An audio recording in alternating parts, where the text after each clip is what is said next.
얼마 전 이재명 대통령이 탄소 중립 목표를 근거로 전기료 인상 필요성을 언급한 것과 관련해 한전을 비롯한 에너지업계와 제조업계 사이에 온도차가 감지되고 있습니다.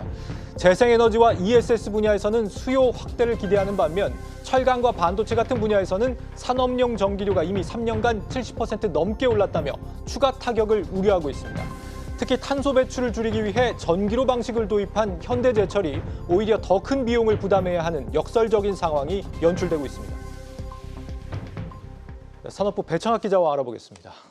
배 기자, 우리가 내는 전기료 사실 뭐 그렇게 크게 올랐는지 뭐 그런 느낌은 없었는데 산업용 전기료는 상당히 오른 모양이에요? 네, 가정용은 계속해서 동결이 됐었는데 산업용은 벌써 7차례나 올랐습니다. 네. 이 기업들을 대상으로 하는 산업용 전기요금은 현 시점 기준 1kW당 185.5원인데요.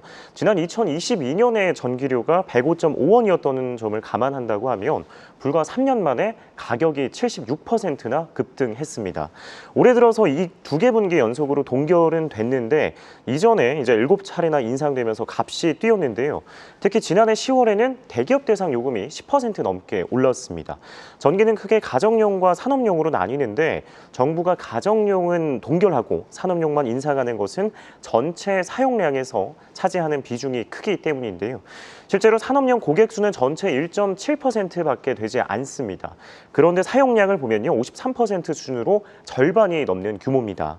여러 경제단체들의 설문조사 결과에 따르면요, 전기 요금이 오르면 기업 80%의 영업이익이 내려가고 이 가운데 20%는 적자 전환하는 것으로 나타났습니다. 또 다른 조사 결과 전기료가 인상되면 기업 50% 이상이 투자를 비롯한 연간 경영안을 전면 재검토해야 한다고 응답을 했고요. 또 많은 전력을 소비하는 특정 업종의 경우 전기료가 10% 상승하면 영업이익률이 3% 하락한다는 전문가들의 분석도 있었습니다. 전기료가 지금보다 더 오른다고 하면 가장 타격을 크게 받는 업종은 어디로 추정됩니까? 일단 전기료가 이번에 또다시 오르게 된다고 하면 철강업이 직격탄을 맞을 것으로 예상이 되는데요. 네. 이는 전기료가 원가에서 차지하는 비중이 10%를 웃돌기 때문입니다. 철강뿐 아니라 석유화학, 시멘트, 그리고 반도체도 대표적인 전력의 다소비 업종입니다. 실제로 한국경제TV가 한국전력을 통해서 입수한 자료에 따르면요, 국내 전력 사용량 상위 3개 기업이 보시는 것처럼 이제 삼성전자와 SK하이닉스, 현대제철 순이었고요. 하지만 반도체는 전기요금이 추가로 인상되면 비용 부담이 가중된다고 해도 수익성에 미치는 영향은 다소 제한적이라는 평가가 나왔습니다. 전기료가 원가에서 차지하는 비중이 철강보다 작은 데다 해마다 수십조 원씩 영업이익을 벌고 있어서 어느 정도는 감당할 수 있다는 겁니다. 반면에 전기료의 원가 비중이 크고 영업 손실도 겨우 면치 못하고 있는 이제 면하는 철강사들의 사정은 완전히 다른데요. 특히 현대제철은 앞서 말씀 주신 것처럼 포스코와 달리 철강을 고로가 아니라 전기로로 채택을 해서 제철소를 가동하고 있습니다. 전기로 이제 이 고철을 녹여서 쇳물을 만들어서 이산화탄소 배출량이 낮다는 장점은 있지만 전기료가 오를 때마다 비용이 늘어난다는 단점이 있습니다. 실제로 현대제철은 매년 포스코보다 2배 넘는 1조 원 넘는 전기료를 내고 있는 것으로 확인이 됐고요. 여기에 전기요금이 추가로 인상된다면 이 흑자로 돌아섰던 영업이익도 다시 적자 전환할 가능성도 배제할 수는 없어 보입니다. 한 철강업계 관계자를 만나서 이야기를 나눠보니 미국의 고율관세 그리고 중국의 저가 공세로 이중타를 맞은 현대제철에게 전기료 추가 인상이 결정타가 될 수 있다고 내다봤습니다. 네. 이런 상황에서도 정부가 전기료를 인상하려고 하는 데는 또 나름의 이유가 있을 거 아닙니까? 뭐 때문이에요? 일단 이 탄소 중립 목표를 충족하기 위해서인데요. 이재명 대통령도 지난 14일 수석 비서관 회의에서 전기료가 또 오를 수밖에 없을 것이라며 국민적인 공감대를 형성해야 한다라고 직접 언급을 했습니다. 정부가 오는 2030년에 온실가스를 2018년 대비 40% 줄이고 2050년에 탄소 중립을 하겠다는 약속을 지키겠다는 취지의 발언으로 풀이가 되는데요. 이를 위해서는 재생에너지 발전 비중을 현재 8%대에서 30% 가까이로 확대해야 합니다. 하지만 문제는 재생에너지의 이 전기 발전 단가가 일반 전기료보다 많게는 3배나 비싸다는 점인데요. 지난해 한국전력의 평균 전력 구매 단가는 1kW당 134.8원이었습니다.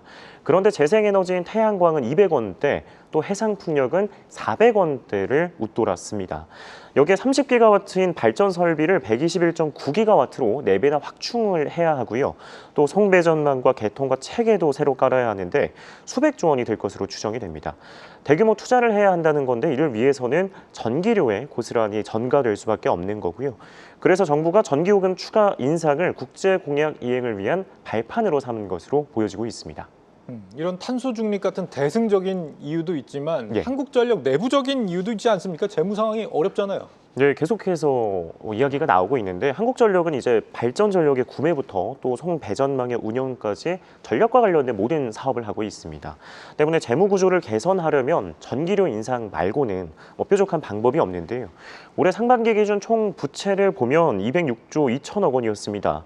지난해 말보다도 이제 8천억 원이나 증가를 했는데요.